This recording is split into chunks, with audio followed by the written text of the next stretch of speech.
Então, nós estamos trabalhando essa quase praticamente a última série do ano, antes da gente entrar na série de Natal. Então, acabando Malaquias, nós vamos adentrar já o tema de Natal, já nos preparando aí para a nossa cantata no dia 22. No dia 22, todos aqui convidados para a nossa cantata. Vai ser um tempo fantástico de adoração e de pregação da palavra, da maneira mais criativa que nós fazemos aqui na nossa igreja, através do nosso musical de Natal.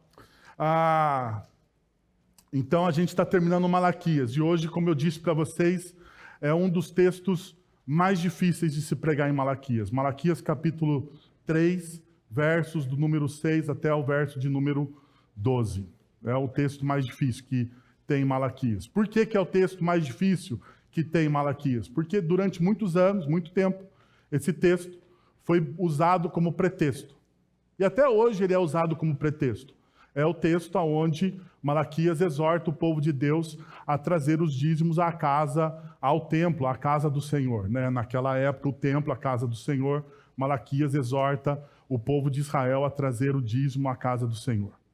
E daí, muitas vezes, em meios neopentecostais, em algumas igrejas brasileiras, esse texto é usado de maneira leviana. A gente precisa ser honesto com isso. Esse texto é usado de maneira leviana, colocando medo nas pessoas. Se você não trouxer o seu dízimo, Deus vai libertar lá de cima o gafanhoto, ele vai se apoderar das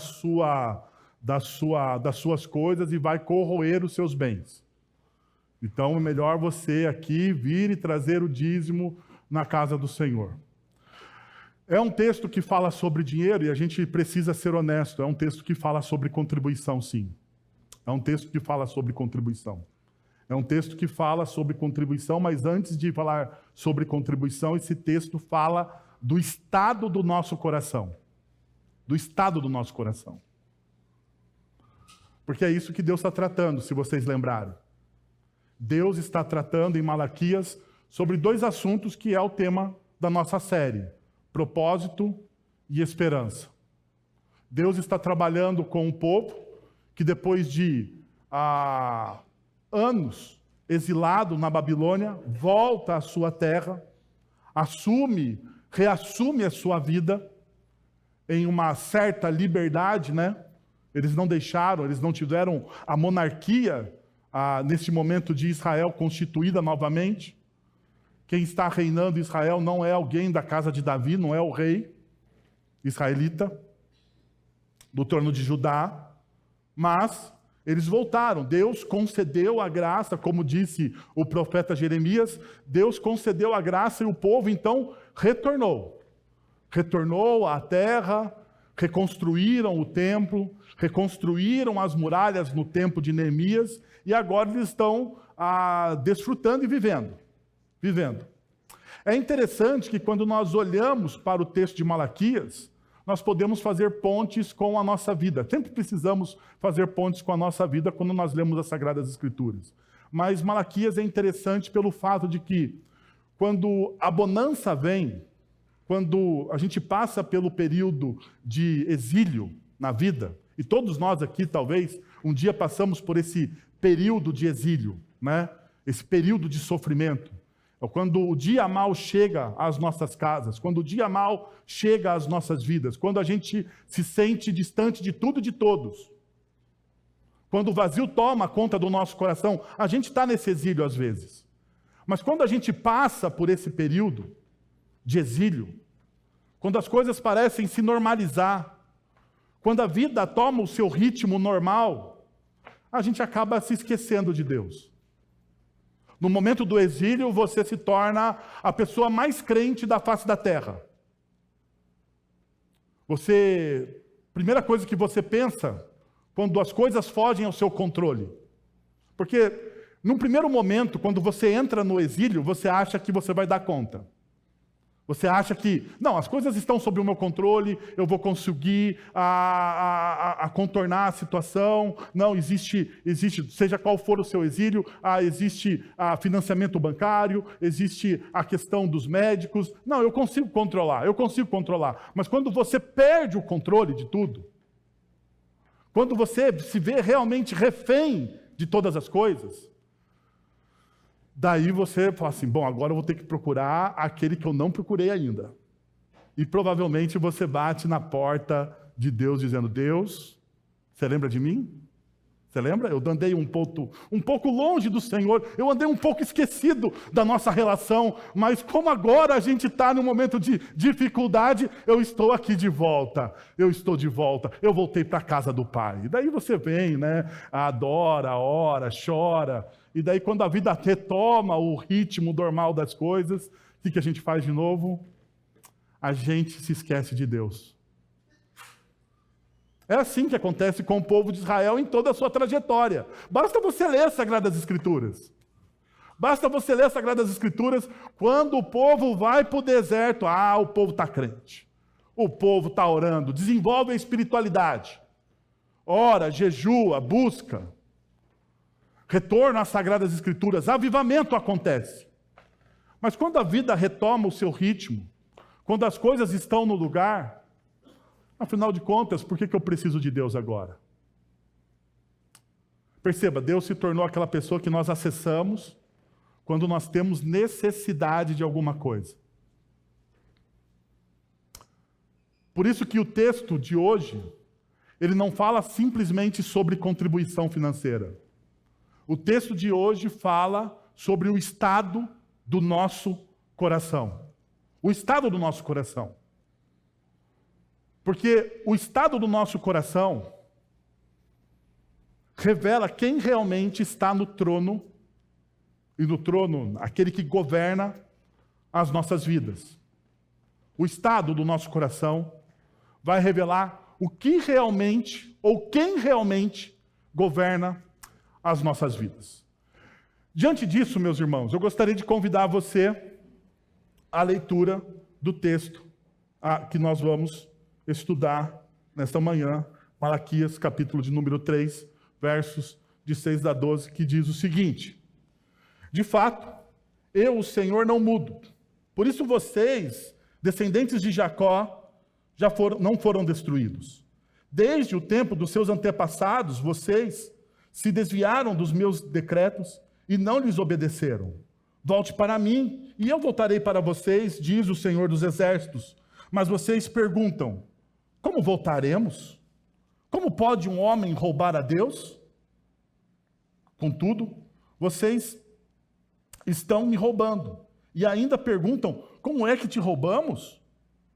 Nos dízimos e nas ofertas. Vocês estão debaixo de uma grande maldição, porque estão me roubando. A nação toda está me roubando. Tragam o dízimo todo ao depósito do templo, para que haja mantimento em minha casa. Ponham-me à prova, diz o Senhor dos Exércitos, e vejam se não vou abrir as comportas dos céus e derramar sobre vocês tantas bênçãos que nem terão onde guardá-las. Impedirei que pragas devorem suas colheitas, e as videiras dos campos não perderão seu fruto, diz o Senhor dos Exércitos. Então todas as nações os chamarão felizes, porque a terra de vocês será maravilhosa, diz o Senhor dos Exércitos. Quero convidar você a me acompanhar em uma oração. Pai, nós estamos na Tua presença, nós acabamos de ler o texto das Sagradas Escrituras e queremos pedir, ó Pai, que o Teu Santo Espírito fale aos nossos corações. Que o Teu Santo Espírito, Deus, nos mostre quais são os ídolos que permeiam a nossa vida, aquilo que nos consome, aquilo que nos tira a paz. E pedimos a Deus que neste momento, quando nós vamos ser expostos à Tua palavra, o Senhor derrame do Teu amor e da Tua graça sobre as nossas vidas. Que o Senhor demonstre, Pai, a Tua bondade em nós. É assim que nós oramos em nome de Jesus. Amém. Amém. Uma das coisas mais que mais me decepcionam como ser humano, vou contar um segredo aqui para vocês. Uma das coisas que mais me decepciona como ser humano sou eu mesmo. Você não se sente decepcionado às vezes com você? Então deixa eu te falar uma coisa. Eu tenho 3 filhos. E ter 3 filhos é uma experiência surreal na nossa cultura. Porque a nossa cultura hoje diz para nós, casais, temos o mínimo de filhos possíveis. Né? Então, para você ter uma ideia, hoje, na realidade brasileira, eu estou acima da média da realidade brasileira. A minha avó, ou seja, 2 gerações na minha família, do lado da minha mãe, a minha avó teve 11 filhos. Do lado do meu pai, teve 15 filhos. Cara, imagina a festa de Natal. Deve ser muito legal, né? Imagina uma festa de Natal com 15 crianças. Hã? Então, hoje nós estamos assim. Ter 3 filhos é uma experiência surreal. Bom, mas uma das coisas que eu tenho aprendido com os meus filhos são as minhas limitações. As minhas limitações. Porque toda vez, um dos meus filhos chega para mim e diz: papai, eu preciso de algo. Papai, eu preciso de algo. Pode ser algo que você imaginar. A maioria das vezes eles estão pedindo que eu compre algo. Né? Papai, eu preciso que você compre, eu preciso que você compre, eu preciso que você... Ou que eu esteja junto. Que esteja junto. Então hoje o meu filho mais velho, o Arthur, juntamente com o seu irmão, eles foram para São Paulo. O Arthur está competindo agora pela manhã a Copa São Paulo de natação. Está lá na categoria dele, Mirim. E pelo jeito ele foi o 3º colocado no nado costa agora pela manhã. Então hoje o meu filho é o 3º melhor do estado de São Paulo. Olha só, hein? Maravilha. O pai está orgulhoso dessa vez. Né? Vale a pena. Quê? Está babando. Mas eu vou falar para ele que ele tinha que ser o melhor. Falar assim, 3º não, 1º, filho. Estou brincando. Mas uma das coisas que eu tenho aprendido é que a limitação que eu tenho de estar com eles. Então, por exemplo, há um mês atrás, o meu filho falou: pai, você vai comigo nessa competição? E eu falei para ele: ok, filho, eu vou com você na competição. E eu não tinha me atentado que era domingo. Daí eu até tentei falar para o pastor Guilherme, falei: pastor Guilherme, prega domingo para eu ir na competição. Mas o pastor Guilherme não me ajudou. Ei, Guilherme. Daí, então eu tive que falar para o meu filho, filho, eu não posso ir com você. Não posso ir com você. E eu vou mandar quem eu posso mandar. Vou mandar a minha sogra com você, filho. Eu sei, filho. Eu sei. Não fale nada. Mas eu vou mandar, filho. Porque o importante é você ir. Mas uma das coisas eu tinha prometido para ele. Tinha prometido que eu iria com ele na competição. E eu falhei. Uma das coisas que muitas vezes nós não entendemos é que nós temos limitações e falhas. E nós somos mutáveis, nós mudamos. O tempo todo nós estamos mudando. O tempo todo nós estamos, às vezes, ao léu do vento. Como diz o próprio apóstolo Tiago. O apóstolo Tiago, em um momento da sua carta, ele diz que nós devemos amadurecer na fé cristã, amadurecer nos princípios cristãos, nos aprofundarmos na espiritualidade cristã, para que nós não sejamos jogados de um lado para o outro por ventos de doutrina. Então, quanto mais maduro você for na fé cristã, menos você será levado de um lado para o outro como ventos de doutrinas. Mais firme você vai estar nos seus princípios e valores. O texto que nós estamos lidando nessa manhã, ele começa com uma tensão. E o primeiro princípio dessa tensão que eu gostaria de mostrar para vocês é esse. Deus permanece fiel mesmo quando nós falhamos. Deus permanece fiel mesmo quando nós falhamos. E nós vamos falhar. É essa a grande sacada do texto. Perceba o primeiro versículo que nós lemos. Muitas vezes ele passa desapercebido de nós, mas veja, de fato eu, o Senhor, não mudo. Eu, o Senhor, não mudo. Por isso vocês, descendentes de Jacó, não foram destruídos. Perceba que eu coloquei de maneira proposital, e na verdade no texto hebraico está em paralelo esse versículo, as frases estão em paralelo. Deus, de fato, eu, o Senhor, não mudo. Por isso vocês, descendentes de Jacó, não foram destruídos. E a pergunta que a gente está fazendo é: qual a tensão que o texto revela? A tensão entre a fidelidade imutável de Deus e a nossa constante infidelidade revela como muitas vezes projetamos nossas experiências humanas sobre Ele. Perceba o que Deus está dizendo ao pessoal aqui de Israel, ao seu povo naquele período histórico. Eu não mudo.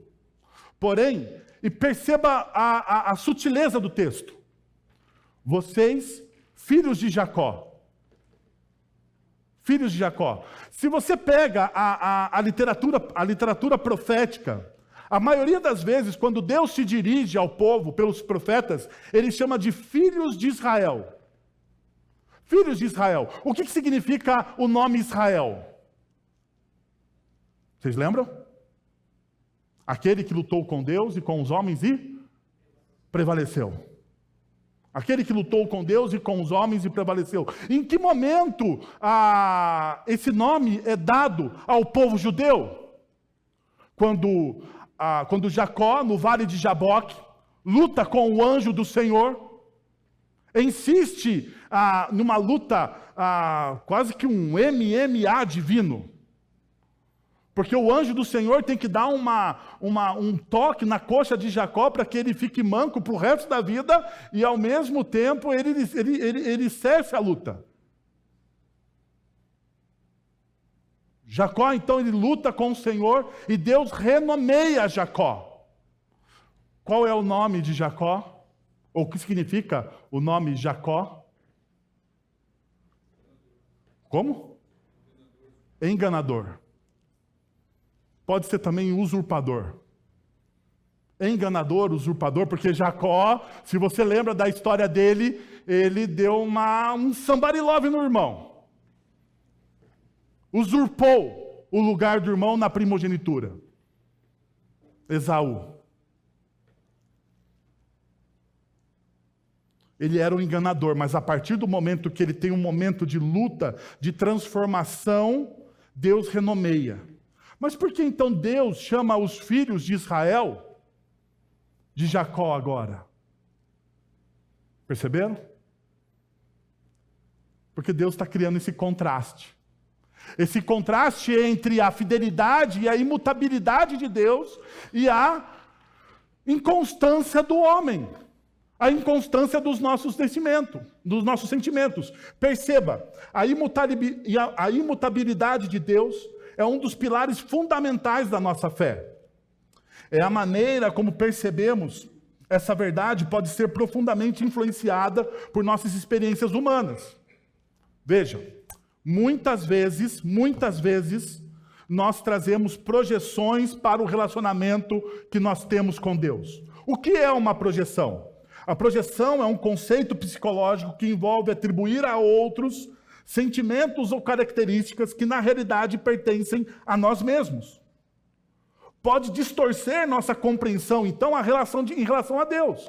Perceba, comecei falando aqui sobre as decepções que eu crio no coração dos meus filhos. Eu prometi para o meu filho que estaria com ele nas competições. Não foi isso que eu disse agora? E eu sou o pai do meu filho. E Deus, na Bíblia, se apresenta como pai. E se eu não tratar o coração do meu filho, o meu filho pode fazer uma projeção das minhas falhas, da forma como eu me relaciono com Ele, e Ele então fazer uma projeção na forma como Ele se relaciona com Deus. E isso então distorce as coisas. E muitas vezes nós fazemos isso. O povo de Israel estava fazendo isso neste momento. Quando projetamos nossas inseguranças e falhas em nossos relacionamentos com o Senhor, corremos o risco de vê-los através da lente das nossas próprias limitações, questionando então a sua fidelidade e o seu caráter. Por exemplo, alguém que se sente inseguro em seus relacionamentos pode imaginar que Deus também pode falhar ou desistir, simplesmente porque essa tem sido a sua experiência humana dentro da esfera dos seus relacionamentos. Essa forma de pensar não apenas distorce a realidade, mas pode criar barreiras que nos afastam da verdadeira compreensão de quem Deus é. De quem Deus é. Por isso que em Malaquias capítulo 3, verso de número 6, ele começa o seu texto dizendo: eu não mudo. Eu não mudo. O que eu estou falando para vocês, o que eu estou prometendo a vocês, o que eu farei nas suas vidas, eu vou cumprir. Essa realidade nos assegura que a natureza de Deus, as suas promessas permanecem inalteradas, inabaláveis, inabaláveis, inabaláveis. Independente das nossas flutuações emocionais. Agora sim nós temos uma tensão. A tensão também está entre as nossas flutuações emocionais, como nós sentimos, como nós percebemos as coisas e quem Deus é. Quem Deus é. Ou seja, as promessas de Deus e aquilo que Deus vai fazer nas nossas vidas, ou na minha vida, ou na sua vida, não depende dos seus sentimentos. Não depende dos seus sentimentos. Depende simplesmente de quem Ele é. De quem Ele é.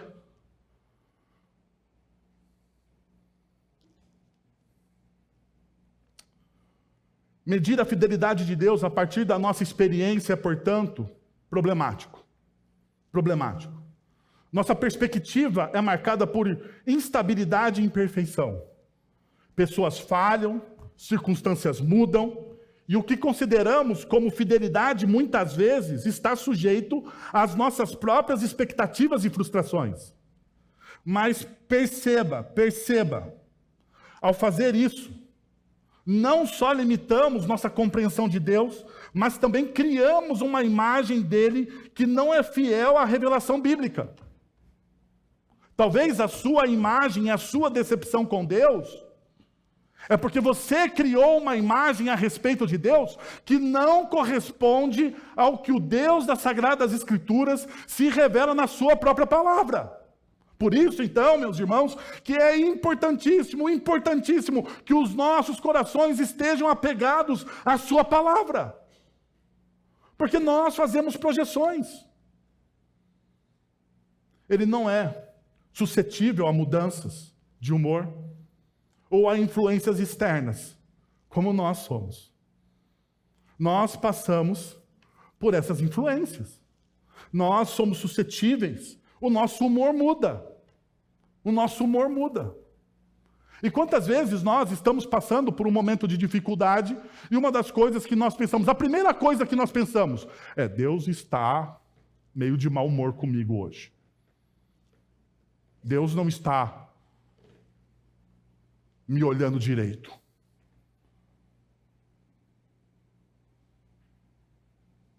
Isso é projeção. Isso é uma falsa imagem de quem Ele é. Perceba então quais são as implicações práticas dessa imutabilidade de Deus para as nossas vidas. Primeiro, sabendo que Deus é imutável, nós temos segurança em meio às mudanças. Diante dessa imutabilidade de Deus, o que essa imutabilidade de Deus traz aos nossos corações? Segurança em meio às mudanças. Quando Deus declara: eu, o Senhor, não mudo, Ele nos dá uma âncora sólida em um mundo de constantes mudanças e incertezas. A imutabilidade de Deus nos garante que seu caráter e suas promessas permanecem inalteráveis, o que transforma a nossa perspectiva diante das instabilidades da vida. Porque nós somos vacilantes na nossa fé. Nós somos vacilantes na nossa fé porque nós ou desconhecemos o caráter de Deus, ou nós projetamos um caráter que Deus não tem. Nós criamos uma imagem de Deus que é falsa, que é nossa. Mas quando você tem a visão concreta de que Deus é a rocha da nossa salvação, que Ele é inalterável, a única coisa que você pode fazer nesse momento é, em meio às circunstâncias da sua vida, descansar. Descansar. E não existe nada mais importante na nossa sociedade hoje que o descanso. Porque nós somos uma sociedade de pessoas cansadas. Cansadas. Já perceberam essa realidade? O quanto nós estamos cansados. Cansados de receber informação. Nós somos um poço de informação. Nunca na história da humanidade houve uma cultura tão bem informada como a nossa. Mas ao mesmo tempo, tão depressiva. Nunca na história da humanidade, os seres humanos tiveram tanto conforto e facilidade. A melhor coisa que a tecnologia nos deu foi não enfrentar mais filas. Não é verdade? Eu lembro quando eu trabalhava para o meu pai, na pequena empresa que ele tinha, e eu tinha lá para o dia 10, eu tinha que ir no banco. No banco. E ficar na fila do banco para pagar os boletos da empresa. E daí na minha frente tinha um outro rapaz, um office boy também. Eu tinha uns 3 boletos, porque era uma pequena empresa. Mas o cara talvez trabalhasse numa multinacional, tinha 280 boletos. Eu ficava com raiva. Porque eu sabia que ele ia demorar para fazer tudo aquilo lá. Eu lembro que na minha época, olha, eu estou ficando velho, gente. Na minha época, quando eu ia no banco, pessoas iam com revista para a fila do banco, para ler a revista, enquanto elas estavam esperando no banco. Mas louvado seja o Senhor, porque nós hoje temos os apps. Nós não precisamos ir no banco. Nós não precisamos ir no mercado, nós fazemos compra pela internet. Mas ao mesmo tempo que nós temos tantas facilidades, tantas mordomias, nós somos a sociedade mais depressiva que existe na história da humanidade. Por quê? Porque a nossa mente, o nosso coração está cansado diante de tantas mudanças. Como descansar diante de tantas mudanças, de tanta instabilidade no nosso mundo? Descanse no Senhor. Perceba, o texto bíblico de Hebreus, capítulo 13, verso de número 8, diz: Jesus Cristo é o mesmo ontem, hoje e para todo sempre. Isso nos dá um grande descanso. Quem é o Cristo? O Cristo é o mesmo ontem, hoje e para todo sempre. Uma outra implicação prática que esse texto nos mostra sobre a imutabilidade do caráter de Deus é a sua graça constante diante do nosso fracasso. Porque nós vamos fracassar, nós vamos falhar. A imutabilidade de Deus significa que sua graça não depende das nossas falhas ou sucessos momentâneos. Mesmo quando falhamos, Deus permanece fiel às suas promessas. Em vez de nos rejeitar, Ele nos convida a nos arrepender, sabendo que seu amor é firme e constante. Nós vamos falhar e muitas vezes, quando nós nos tornamos, nós nos aproximamos de alguma religião, um primeiro movimento que vem do nosso coração é o movimento religioso. E todo religioso, ele acha que não pode falhar com o Senhor. Ou todo religioso atribui que o seu sofrimento foi por algo que ele fez de errado. Então Deus está o punindo. Pelo contrário, a imutabilidade de Deus e da sua graça e do seu amor nos garante que as nossas falhas, que os nossos erros são perdoados na cruz do Calvário.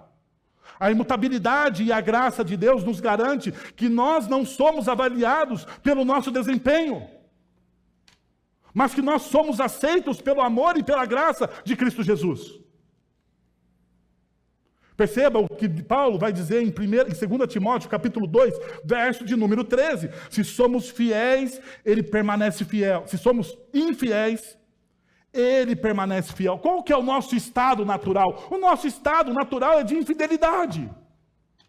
Nós vamos falhar em algum momento. No entanto, veja o que Paulo diz a Timóteo: ele permanece fiel, pois não pode negar-se a si mesmo, porque nele só existe verdade. E aí sim nós podemos descansar. É nessa rocha de salvação oferecida por Cristo a nós que nós podemos descansar, nesse amor imutável. Uma outra aplicação prática que a imutabilidade de Deus traz para nós é a esperança inabalável. Quando Deus diz que não muda, Ele está nos oferecendo uma esperança que não se esvai. Essa constância divina é o fundamento da nossa esperança. Porque sabemos que Deus é digno de confiança e cumprirá tudo o que prometeu, independente das circunstâncias. Independente das circunstâncias que eu estou vivendo, Deus vai realizar a sua obra na minha vida. Independente das circunstâncias, Deus fará.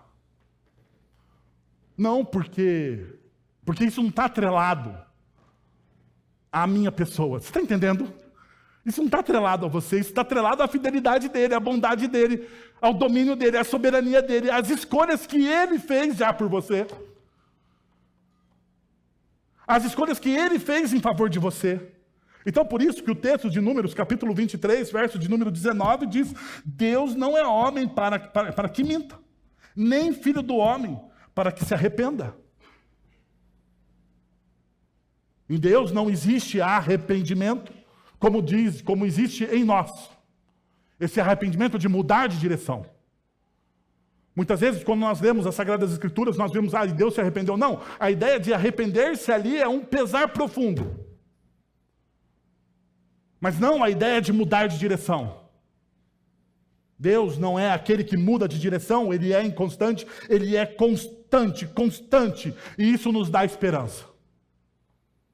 É essa constância que deve dominar o nosso coração. Diante do nosso cansaço, nós devemos descansar os nossos corações na rocha da nossa salvação, porque Ele é imutável. Agora perceba, uma das coisas interessantes que esse texto começa dizendo aqui. Deus ele vai dar uma dura repreensão ao povo. Mas antes de Deus falar ao povo de maneira dura, Deus lembra o povo de quem ele é. De quem ele é. Deus lembra do seu amor, Deus lembra da sua graça, Deus lembra do seu poder, Deus lembra da sua soberania. Em uma pequena frase, em uma pequena expressão: eu não mudo. Vocês são inconstantes. Deus está dizendo isso para o povo. Vocês são inconstantes. No entanto, apesar da sua infidelidade, apesar da sua inconstância, eu não mudo. Deus está lembrando quem Ele é. Antes de qualquer coisa. Deus está mostrando quem Ele é. Para que a gente esteja seguro que a repreensão que Ele vai dar a nós, ou ao povo, não tem a ver com o nosso desempenho, mas tem a ver com o estado do nosso coração. Deus, a todo momento, Ele não está atrás de religiosos. Não, Deus não está atrás de religiosos. Deus, a todo momento, não está atrás de pessoas que o sirvam simplesmente. Deus está em busca daquilo que Jesus diz no Evangelho de João, capítulo 4. De verdadeiros o quê? Adoradores. De pessoas que se relacionem com Ele de verdade. Porque verdadeiros adoradores não é alguém que vem à igreja no final de semana, levanta a sua voz, canta, abre o seu coração, chora nesse ambiente religioso. O verdadeiro adorador é aquele que se compromete integralmente com a sua vida diante de Deus. Ou seja, é o corendeu dos reformados, já que nós estamos aí findando, né, terminando o mês da reforma, iniciando um outro mês. O corendeu, nós vivemos diante de Deus. Vivemos diante de Deus. Esses são os verdadeiros adoradores, aqueles que reconhecem em cada esfera, em cada detalhe da sua vida, uma vida de adoração, uma vida de relacionamento. Então perceba como o texto caminha. Primeiro Deus fala quem Ele é, o que Ele faz. Agora Ele vai exercitar o coração do povo em uma de suas falhas. Nas inúmeras falhas, Deus vai exercitar agora o coração do povo, assim como nós. Deus está agora nos lembrando quem Ele é. E agora Ele vai exercitar o nosso coração diante das nossas falhas. E o primeiro exercício aqui é este. A generosidade é a disciplina que transforma nosso coração. Ensina-nos a amar como Deus nos ama. O que é ser generoso? Ser generoso, ou a generosidade, primeiro, na perspectiva da espiritualidade cristã, a generosidade é uma disciplina espiritual. Ela é uma disciplina espiritual. Dada a Deus à humanidade, ou ao seu povo, melhor dizendo. Para quê? Para nos ensinar a amar como Ele nos ama. Por quê? Porque Deus nos ama de maneira generosa. Deus nos ama de maneira generosa. E Deus deseja que o nosso caráter seja moldado ao caráter dele, ao caráter de Cristo Jesus. Sendo assim, Ele nos ensina o quê? A generosidade. Então, venha comigo para você perceber como Deus vai trabalhar isso na vida do povo. Desde o tempo dos seus antepassados, vocês se desviaram dos meus decretos e não lhes obedeceram. Perceba, a inconstância do povo está relatada no versículo de número 7. Ok? Daí Deus, então, coloca a sua primeira ordem. Voltem para mim e eu voltarei para vocês. Perceba, a palavra aqui, voltar, pode ser traduzida como voltar. A palavra que traduzimos como voltar também pode significar arrependimento.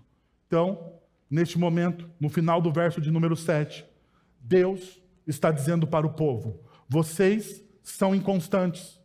A sua inconstância danifica o nosso relacionamento. Então, a primeira coisa que você faz é voltar para mim.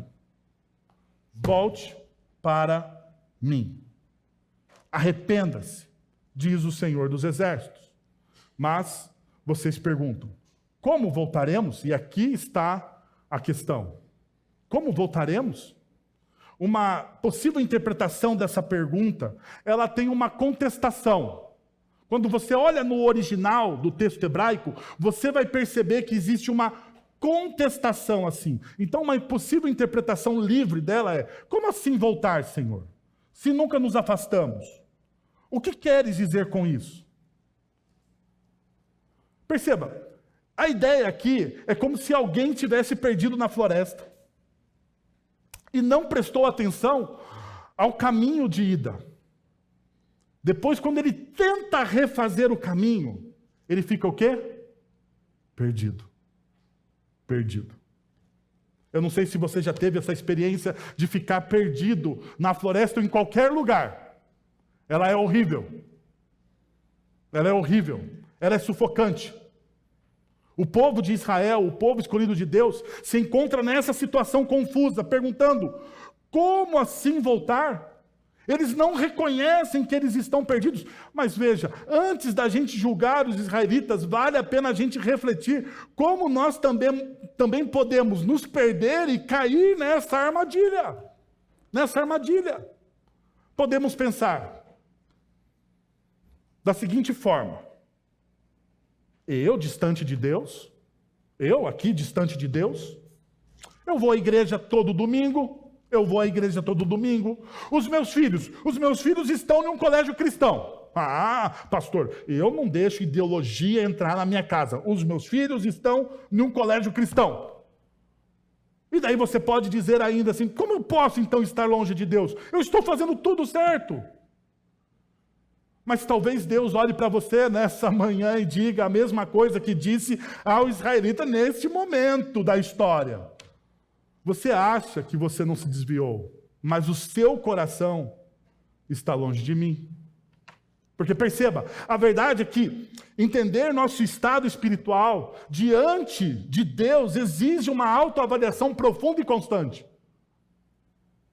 Uma das disciplinas, nós estamos falando da disciplina da generosidade, mas uma das disciplinas mais difíceis de nós nos desenvolvermos na nossa vida cristã é a confissão de pecados. Já percebeu isso? Como nós temos dificuldade de confessarmos os nossos pecados diante de Deus, de fazermos uma autoavaliação.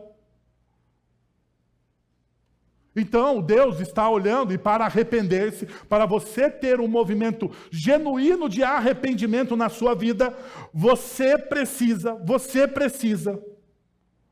fazer um exame profundo de como está o seu coração.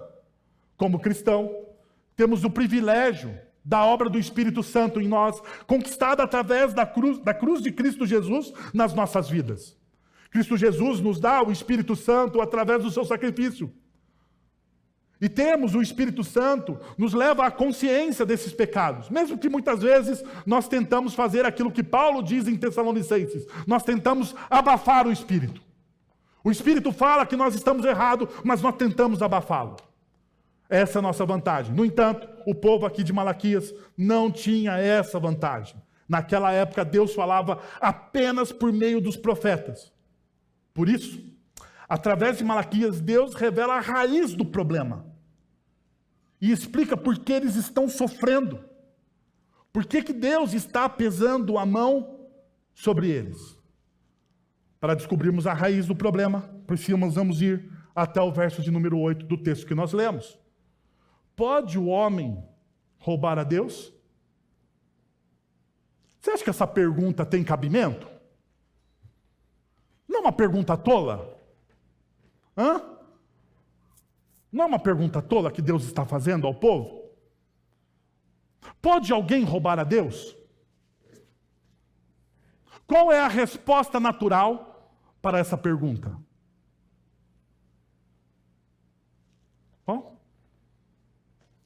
Não. Não tenha medo de responder. Eu sei que parece que eu estou bravo hoje, mas eu não estou.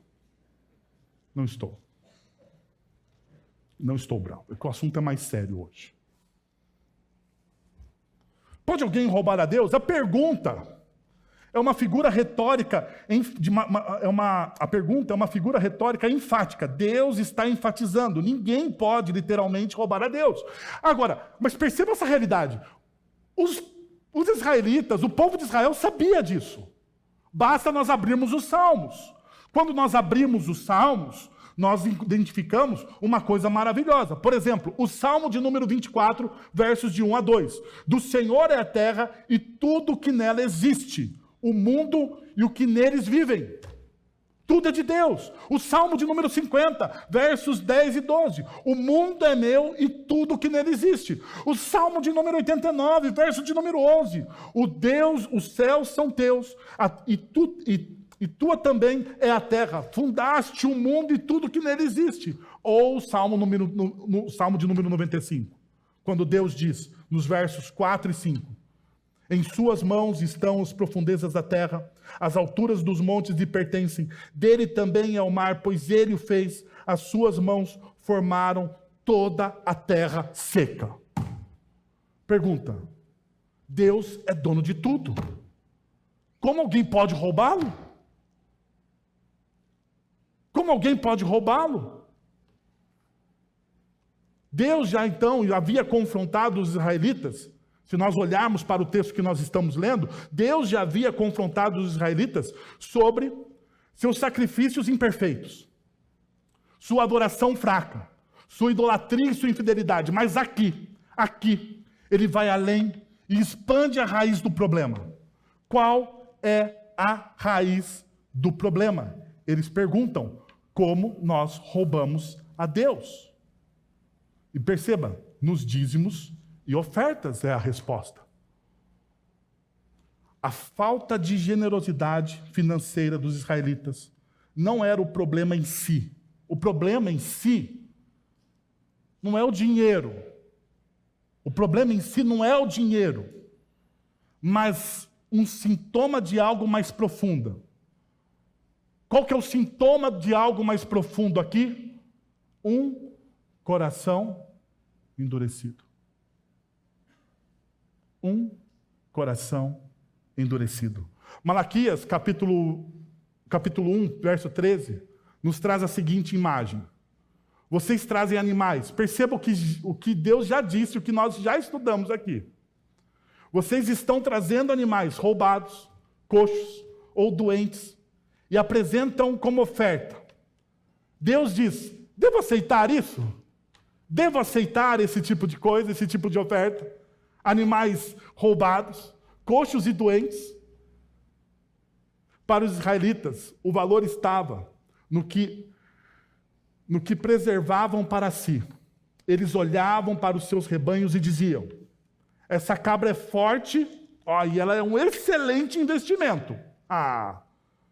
Essa outra aqui é fraca, e isso aqui é suficiente para Deus. Qual que é o problema do endurecimento do coração? Quando nós entregamos ao Senhor aquilo que não honra a Ele. Isso não tem a ver com quantidade. Não tem a ver com quantidade.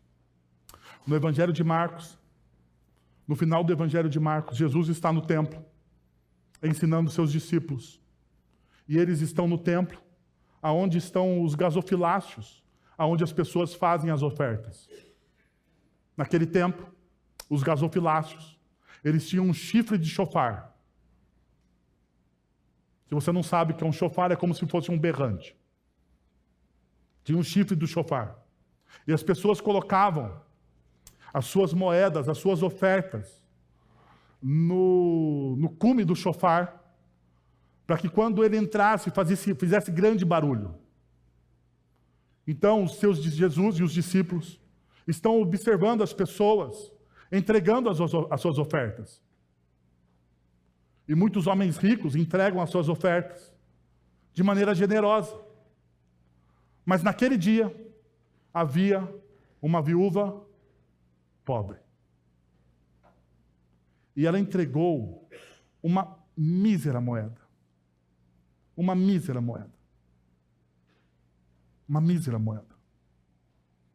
Jesus olha para os seus discípulos e ensina os seus discípulos. Quem naquele dia entregou aquilo que honrava a Deus? Quem naquele dia entregou aquilo que honrava a Deus? Os homens ricos, com as suas grandes ofertas?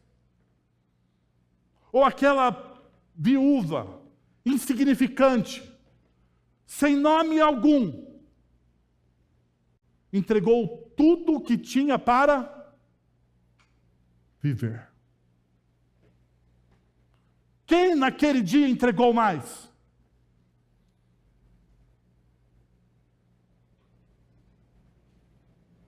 Quem naquele dia, ou melhor, na história, quem é lembrado como aquele que entrega tudo em forma de adoração a Deus?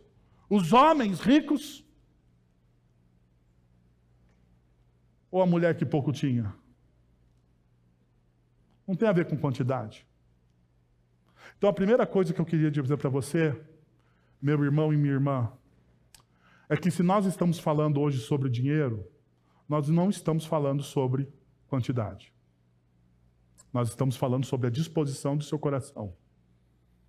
E o que Deus está apontando para nós, que a nossa dificuldade em dizimar, em ofertar, em doar e ser generoso, tanto na igreja quanto com os outros, a nossa dificuldade tem a ver com a dureza do nosso coração. Tem a ver com a dureza do nosso coração. A dureza do nosso coração, primeiro, porque nós, quando falamos de dinheiro na nossa cultura brasileira, nós desconfiamos das pessoas. Nós desconfiamos das pessoas. Porque em muitos corações, de pessoas que estão aqui e convivem com a gente, perguntam assim, mas por que eu vou entregar o meu dízimo e a minha oferta? Será que eles vão administrar direito o dízimo e a oferta que eu estou entregando? Deixa eu te dizer uma coisa. Em primeiro lugar, Deus nos diz que nós devemos entregar os nossos dízimos e ofertas. Mas daí você vai olhar para mim e falar assim, mas no Novo Testamento não tem. Engano seu. Engano seu. Primeiro, quando Jesus discute com os fariseus, e diz que eles estão entregando os dízimos e as ofertas, não é isso que eles estão? E diz assim, ok, isso vocês fazem, mas te falta o quê? Mas te falta uma coisa, que é lutar pela justiça. Vocês fazem uma coisa e negam a outra. Vocês deveriam fazer a mesma coisa. Essa é a primeira questão. Isso é Jesus nos evangelhos. Agora, na igreja nascente, as pessoas falam assim, mas na igreja nascente, pastor, não tinha dízimo e oferta. Engano seu. Porque na igreja de Jerusalém, não se precisava falar sobre dízimo e oferta. Precisava? Não. Por quê? Porque todo mundo ali já tinha a disciplina do dízimo e da oferta. Todo mundo já tinha. Era ponto pacífico. Tanto é verdade que quando a comunidade começa a sentir falta de algumas coisas, diz o texto bíblico, que as pessoas começaram a vender os seus bens para repartir entre os irmãos. A generosidade sempre foi uma marca da comunidade cristã. Então não tem por que não fazer. Mas e o apóstolo Paulo em 1 Coríntios?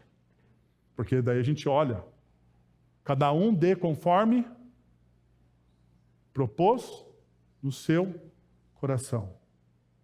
Que não seja por obrigação, mas por alegria.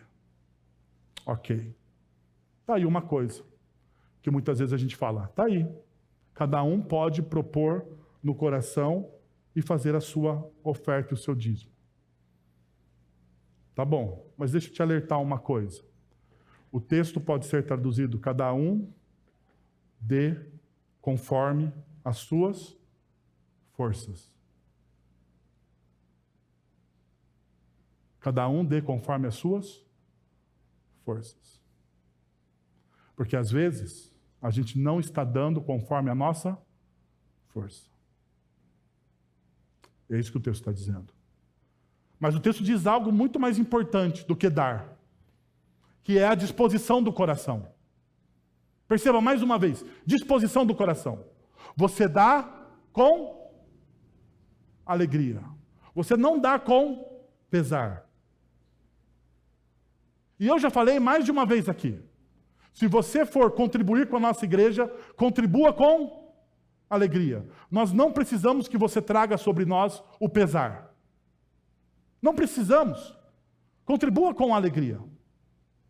No entanto, faça isso conforme a sua força. É tão disposição do coração que na igreja primitiva tem um caso interessante. Ananias e Safira. O povo estava vendendo as suas propriedades para dar àqueles que necessitavam. E os apóstolos estavam dividindo aquilo que eles tinham com as pessoas que necessitavam. Bom, chega um casal, fala assim, vamos também contribuir aí. Atitude nobre. Eles vendem uma propriedade. No entanto, eles fazem o quê? Eles retêm parte do dinheiro. Eles retiveram. E eles chegam diante dos apóstolos e dizem: está aqui a nossa oferta, está aqui o nosso tudo. O Espírito Santo sopra para o apóstolo Pedro. Pedro diz: você acha que você pode mentir ao Espírito? Você acha que você pode enganar Deus? Que isso é seu tudo? Que isso é o conforme as suas forças? E daí tem uma coisa que é sagrada no texto.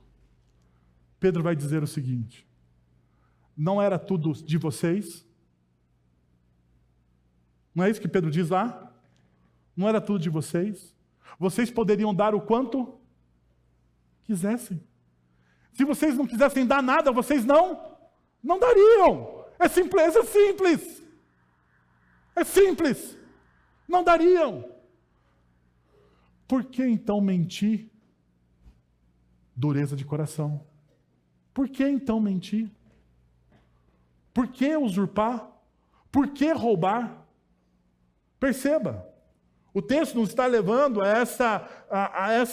essa intenção sublinhada do coração. Os israelitas, eles estavam entregando os seus dízimos e ofertas, sim. Eles não estavam em falta. No entanto, o coração deles estava endurecido. Na primeira parte do texto de Malaquias, Deus questiona a qualidade das ofertas. Na segunda, a quantidade. Em ambos os casos, fica evidente que o coração do povo estava distante de Deus. Suas ofertas defeituosas não eram meros erros, eram revelações de uma disposição interior, uma postura que dizia: Deus não merece o nosso melhor. Deus, ele não merece o nosso melhor. Deus não precisa do nosso melhor.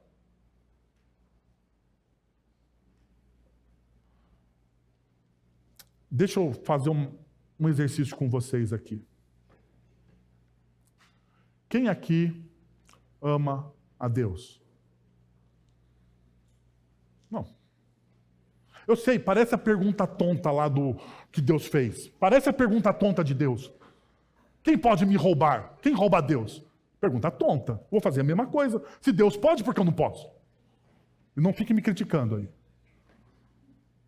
Quem é que ama a Deus? Quando você ama alguém, você entrega o que para ele? Seu melhor, não é verdade? Eu amo a minha esposa aqui. Meu amor. Eu entrego para minha esposa o melhor dos meus anos. Tá vendo, amor? Não reclame. O melhor do meu tempo. Eu entrego o melhor para ela. Porque eu digo que eu a amo. Não faz sentido eu dizer para minha esposa: eu amo, e eu entregar o resto. Ou faz? Não faz.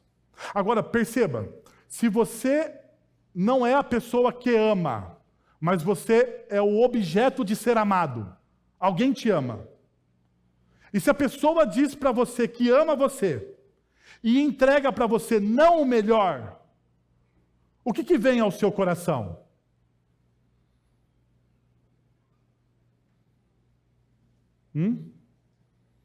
Se o Cleiton, nosso Cleitinho aqui, para sua amada, salve, salve, idolatrada esposa.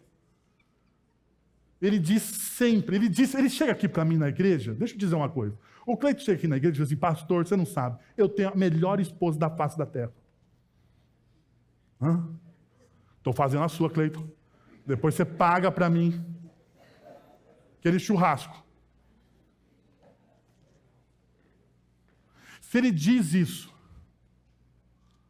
mas ele não entrega isso, como ela se sente? Amada? Sim ou não? Porque amor tem a ver com entrega. Não tem a ver com fala. Você pode dizer muitas coisas, mas se você não entrega, você não materializa aquilo que você disse. Amor é prática. Amor é real. Amor tem a ver com o nosso dia a dia, com a nossa vida, com a nossa entrega. Então o texto está nos levando a essa reflexão diante daquilo que Deus está fazendo na vida dos israelitas. Então perceba essa realidade no texto. Deus está nos chamando a esta realidade. Agora, veja, o texto ele continua no verso de número 10. O texto fala: tragam os dízimos todo ao depósito do templo, para que haja alimento em minha casa. E o texto diz: ponham-me à prova. Tem dois imperativos. O primeiro verbo, tragam, no texto original, no hebraico original, está no imperativo refill. E por que eu estou falando isso? Porque aqui existe uma diferença entre os dois imperativos e aqui está o jogo do texto. Está o jogo do texto. Os imperativos aqui fazem a diferença. O que mostra, esse refill, esse imperativo no refill, o que mostra que Deus está ordenando de uma forma clara, instruindo, incentivando o povo a agir. Deus está influenciando diretamente o povo a agir. Esse comando não é apenas uma exigência, mas uma oportunidade para moldar o caráter do povo, cultivando uma obediência que reflete confiança em sua provisão. Nesse trecho, a ênfase, mais uma vez, eu quero deixar isso aqui frisado, não está no valor monetário em si, mas na atitude do coração. Deus está influenciando ao povo a uma atitude de generosidade. Deus está moldando o povo a uma atitude de generosidade, a materializar aquilo que eles dizem que eles falam. Eu amo a Deus. Como eu amo a Deus? Parte do meu amor a Deus é entregar o quê? Os meus dízimos e as minhas ofertas. Essa é uma forma de materializar. Mas é mais importante, quando o povo de Israel retém as suas ofertas, é mais do que uma questão financeira, é um reflexo do seu coração, que não se rende plenamente a Deus, que prioriza o que possui em vez de quem o abençoou com seus recursos. Deus quer nos ensinar que a generosidade é uma expressão da nossa confiança nele e de nossa disposição para viver como os bons administradores das dádivas que recebemos. Nós somos chamados a ofertar como um ato de adoração. Então, por isso que se você não acredita nisso, que eu estou falando para você, não faça. Não faça. Porque você vai estar ofendendo a Deus. Deixa eu te dar uma imagem disso, para você entender o que eu estou falando. Todo mundo sabe aqui que eu odeio arroz doce. Arroz doce. Se você quiser me ver infeliz, você me convida para uma visita. E ao final da visita, você fala: pastor, fiz algo pensando em você. Está aqui uma panela gigante de arroz doce.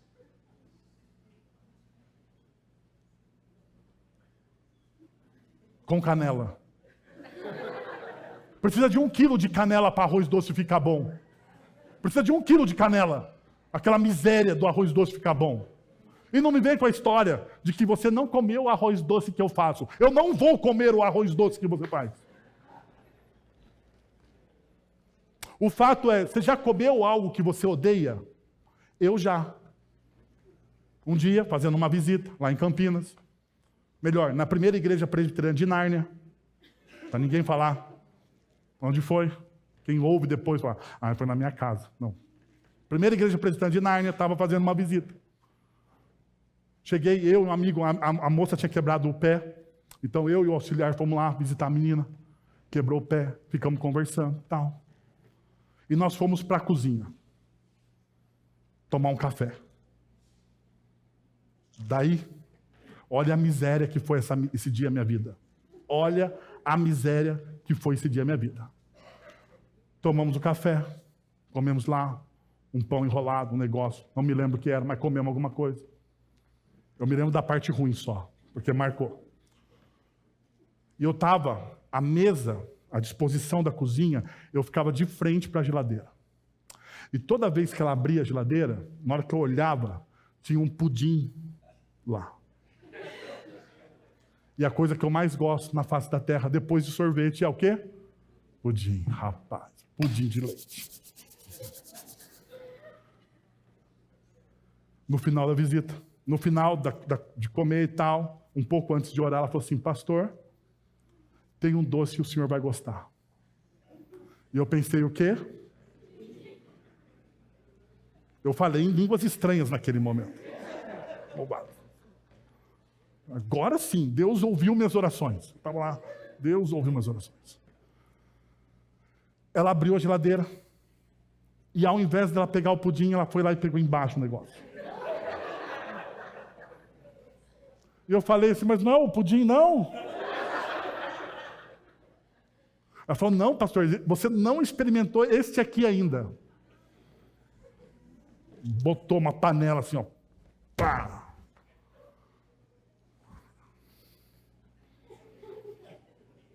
Você já comeu algo que você não gosta? Eu já. É uma experiência terrível. Terrível. Por isso que agora, quando eu visito, eu falo, estou de dieta, não como doce. Não como doce, estou de dieta. Porque quando você come algo que você não gosta, é difícil de engolir. A sua boca se enche de água e você não consegue engolir. Você tenta. Você tenta. E foi uma tortura. 15 minutos demorou 15 horas. Assim também é quando você dá algo para Deus, quando você não acredita naquilo que você está fazendo. É a mesma coisa. Deus rejeita. Então deixa eu te dizer uma coisa muito séria. Não dê. Não tem problema. O meu tesoureiro está preocupado agora que eu estou falando isso, mas não dê.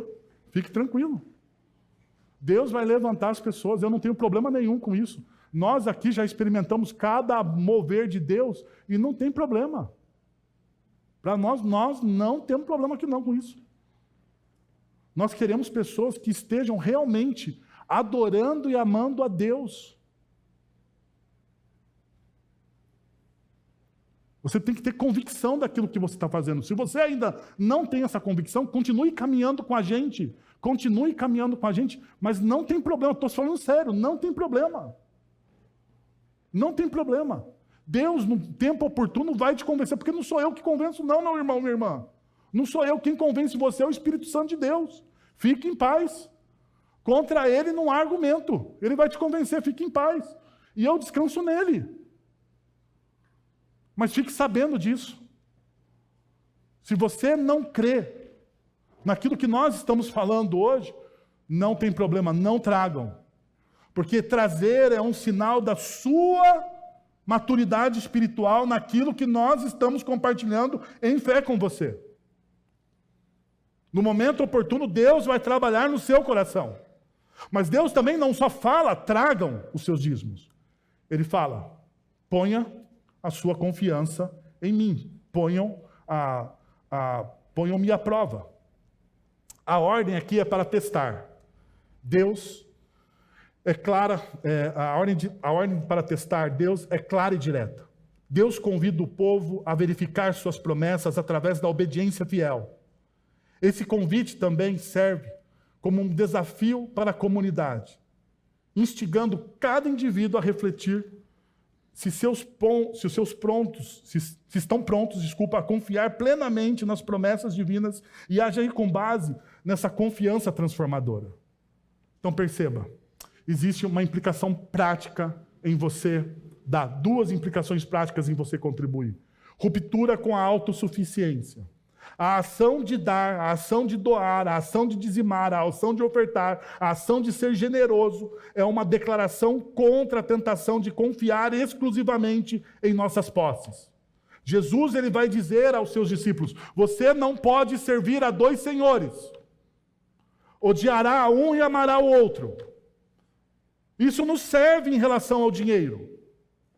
Nós precisamos confiar e doar e desapegar o nosso coração dos nossos bens, seja qual forem, é uma expressão da nossa confiança exclusiva no Senhor. Provar o Senhor, então, implica em abrir mão da nossa tendência de autossuficiência e reafirmar que Deus é que nos sustenta. Provem de mim. Vejam se eu não vou abrir as comportas. Perceba, você sabia que em dois momentos Deus abre as comportas do céu? Em dois momentos na história bíblica. O primeiro momento é quando ele vai fazer o dilúvio, e é juízo. Daí é a mesma frase, comportas do céu, a mesma frase no original. E agora nesse momento, que não é juízo, é graça. Deus está então, de maneira graciosa, dizendo: vocês confiam em mim? Eu vou abrir sobre vocês a comporta dos céus. Eu vou dar a vocês aquilo que vocês precisam. Perceba, a questão aqui não é uma prosperidade infindada, infinita. A prosperidade aqui é a prosperidade do Senhor é meu pastor, e tudo o que preciso eu já tenho. Porque Ele é o meu pastor, é Ele que cuida de mim. A segunda implicação é o exercício da obediência e dependência. Esse convite de provar a Deus nos lembra que obedecer a Ele em confiança gera frutos espirituais. Cada ato de fidelidade, inclusive o de ofertar, é um passo para fortalecer a nossa fé e dependência nele. Toda vez que eu oferto, toda vez que eu dizimo, toda vez que eu me desapego, eu estou dizendo: Deus, primeiro, estou olhando para o meu dinheiro e dizendo para o meu dinheiro: não é você que me controla, sou eu que controlo você. Você não é o meu Deus, você não está no trono. Quem reina no trono, está no trono na minha vida, é o Senhor Deus Todo-Poderoso, Criador dos céus e da terra, o meu sustentador. Eu não confio em você. Eu não confio nos meus recursos. Eu confio no Senhor. No Senhor. Toda vez que eu sou convidado a exercitar a minha fé, da mesma forma que vocês. Da mesma forma que vocês. Quero convidar você, meu irmão e minha irmã, a dois movimentos, então, nessa manhã. Primeiro, confie que Deus nunca desiste. Em Jesus, vemos que a fidelidade de Deus não é uma ideia abstrata, mas uma realidade concreta. Mesmo quando falhamos, a cruz nos assegura que Deus permanece fiel. Em vez de nos afastarmos em culpa e vergonha, somos chamados a voltar nossos corações a Cristo, que tomou sobre si o nosso juízo, o juízo que merecíamos, e abriu o caminho para a restauração. Então, toda vez que você se sentir cansado, toda vez que você pensar em desistir na sua vida, lembre-se dessa realidade. Lembre-se dessa verdade. Deus nunca desiste de você. Você pode desistir de você mesmo, mas Deus não desiste de você. Segundo, confie na generosidade de Deus demonstrada em Cristo. Em resposta, libere seus próprios recursos. Confie na generosidade de Deus demonstrada em Cristo e, em resposta, libere seus próprios recursos. Quando damos intencionalmente, nos conectamos ao coração de Deus, reconhecendo que o que temos não é apenas para nós, mas para o benefício dos outros, assim como Cristo se deu por nós. Em Cristo, nós vemos a generosidade de Deus. É o ápice da generosidade de Deus. Deus nos deu o seu Filho por nós, quando éramos injustos. Quando não tínhamos justiças em nós, Deus nos deu. Porque Deus, Ele é generoso. Por isso que hoje nós nos reunimos diante dessa mesa, por causa da generosidade do Cristo. Cristo se fez generosidade encarnada. Nós merecíamos o juízo. Nós merecíamos a morte. Porque nós estamos perdidos. Naturalmente. Eu e você, naturalmente. O nosso coração morre na promiscuidade. Mas em Cristo, o Deus que não desiste de nós, Ele se encarnou de maneira generosa para nos ensinar o que é amar. Quero dizer uma coisa para você. Se alguém já desistiu de você na vida, seja seu pai, sua mãe, aquele amor que você pensou que era o amor da sua vida, ele desistiu de você. Deixa eu te lembrar uma verdade. Deus não desistiu de você em Cristo. Deus não desistiu de você. Deus não vai desistir de você.